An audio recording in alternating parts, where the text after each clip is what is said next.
chaanaalii keenya baga nagaan dhuftanii Dr. Duduu Caalatiin jalqaba irratti baga bara haaraa bara 2022 yookaan immoo akka lakkoofsa gadaatti bara 1616 baga nagaan geessan isiniin jechuun barbaada. Barri kun kan nagaa itti hawwitan itti argattanii fi bara milkaa'inaa akkasii ta'us asumaan hawwii kiyya isiniif sun barbaada. Kanatti aansee har'a waan inni isinitti himuu dhufe waa'ee harma hoosisuuti. Waa'ee harma hoosisuu faayidaa harmi haadhaa daa'ima tokkoof qabu keessattuu faayidaa ji'oota 6 kara duraa harma qofa hoosisuun daa'ima sanii fi haadha saniif qabu. Akkasumas immoo miidhaa dursanii ji'a 6 dura dursanii waan dabalataa daa'imaaf kennuu isinitti himuufan dhufe hanga dhuma sagantaa keenyatti wajjin turaa isin jechuun barbaada. Warri YouTube chaanaalii keenya haaraa taatan subscribe gochuudhaan waan tanu kana booda hojjennu akka isin bira ga'u taasisa.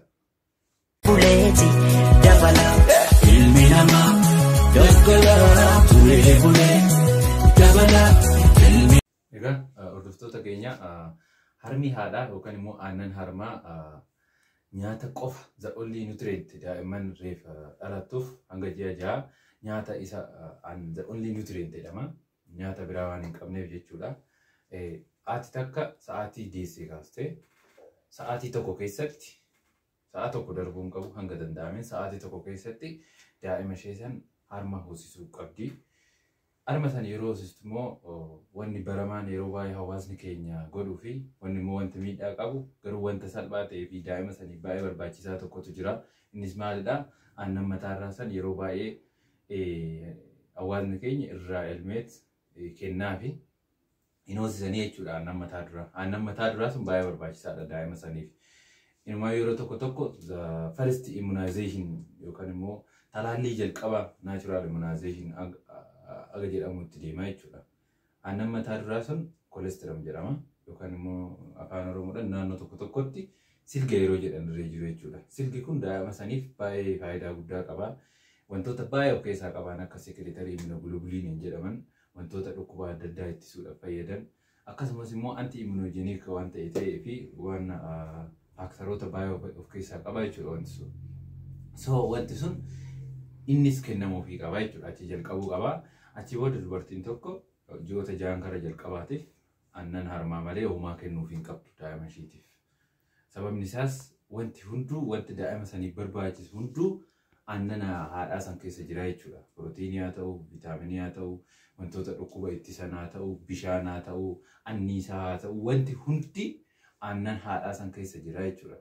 Kanaaf jecha hanga ji'a 6titti wanti biraa hin barbaachisuuf jechuudha. Wanti sun gahaadha. Wanti biraa kanarratti dabalamoo jiraate dhiibbaa fi miidhaa yookaan dhukkuba dabaluudha malee daa'ima san hin fayyadu jechuudha. Kun wanta qorannoodhaan WHO'nis wana ragaadhaan kaa'edha jechuudha. Rikoomandi godhee. Kanaaf dubartiin tokko karaa kamiinuu hanga ishiidhaa danda'ameen hanga ji'a 6 guututti aannan ishee malee wanta biraa kennuuf hin qabdu. So kanatti aansee wanti isinitti himu waa'ee faayidaadhumti harmi haadhaa fayyaa daa'imaatiif akkasumas immoo haadha saniifillee waan qabu jira harmi haadhaa. So harma hoosisuun jechuudha. Faayidaan inni haadha saniif qabu maal kan jedhu akka faayidaa 13 wayii asirratti kanan isinitti himu jira.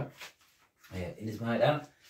Tokkoffaa dhangaalee hunda kan guutamedha. Harmi haadhaa dhangaalee hundaan guutamaadha.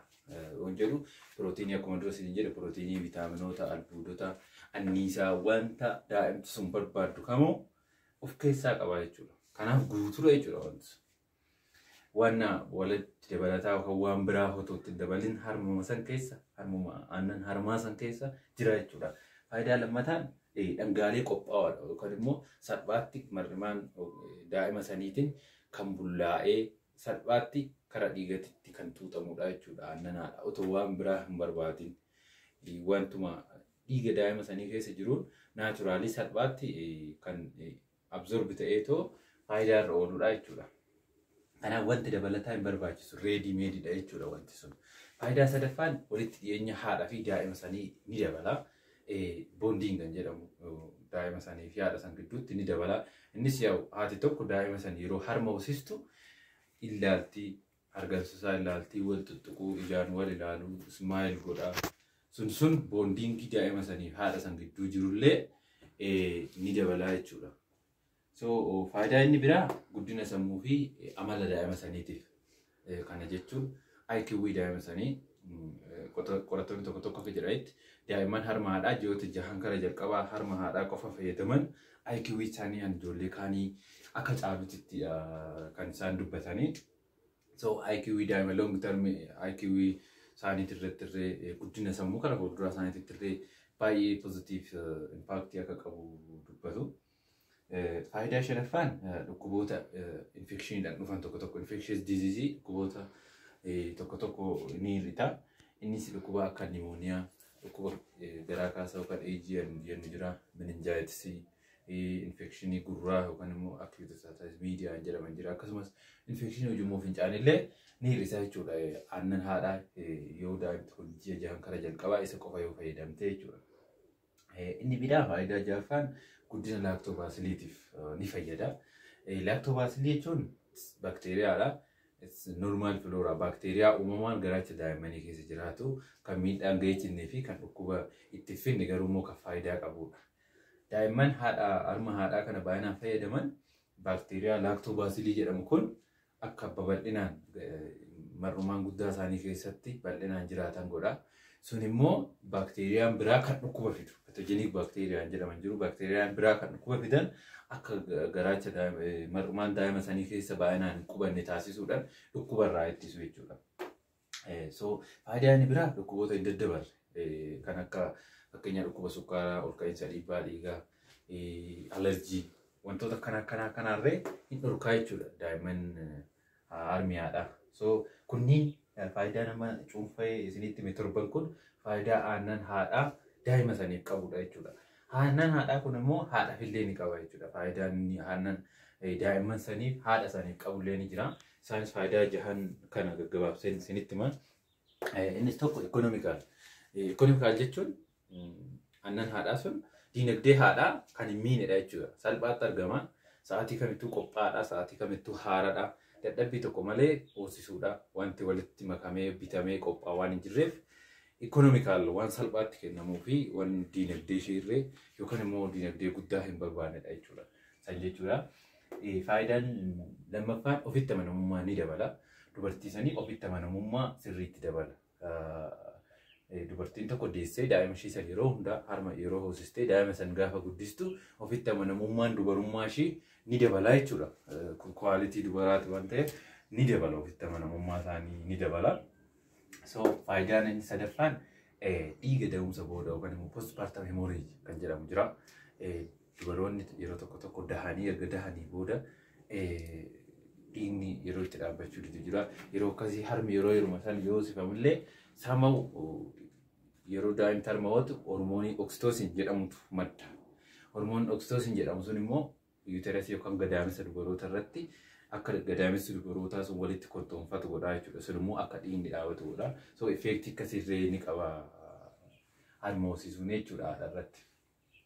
Faayidaa inni biraa da'umsa ittisuuf dubaroonni yeroo baay'ee ji'oota 6 kara jalqabaa harma hoosisan marsaa laguu isaanii ittiin dhufu. Akkasumas immoo dahullee almost carraan dahuu isaanii xiqqaadha jechuudha haalaa jedhamu yoo hoosisan. Sun immoo maalidha akka karaa uumamaatiin da'umsa ittisuu yookaan immoo natural contraceptive method akka jechuutti illee ni fayyada. Waa'ee karoora maatii gara fuulduraatti natural akkasumas immoo hormonal modern method of natural contraceptive irratti gara fuulduraatti waan sirriitti ni jira. Achi keessatti irree kaa'amna. So faayidaan inni shanaffaan haadhaaf qabu kansarii harmaa fi ovaarii illee ni hir'isa. Harma hoosisuun kun akkamitti dubartiin harma hoosistu tokko marsaan laguu ishee dafee ittiin dhufu. Sun immoo hormooniin wanta harmas ta'ee kansarii harmaa fi ovaariitiif dubaroota saaxilan sun hormoonni sun akka gadi hir'atan godha jechuudha.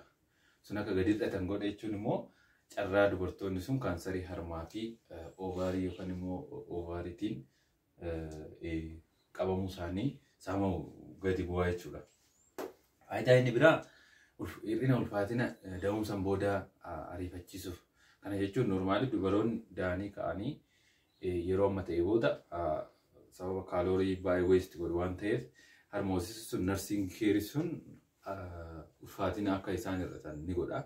So harma tootaalii harma qofa hoosisuun sun akkasumas immoo itti fufiinsan harma hoosisuun sun ulfaatina hir'achaa deemu san akka dafee ulfaatinni sun hir'ate dubartiin sun ulfaatina ishee illee akka kontirool gootu godha jechuudha. So harma hoosisuun faayidaa kanneen haadhaaf akkasumas daa'ima saniif qabadha waan ta'eef kanadha.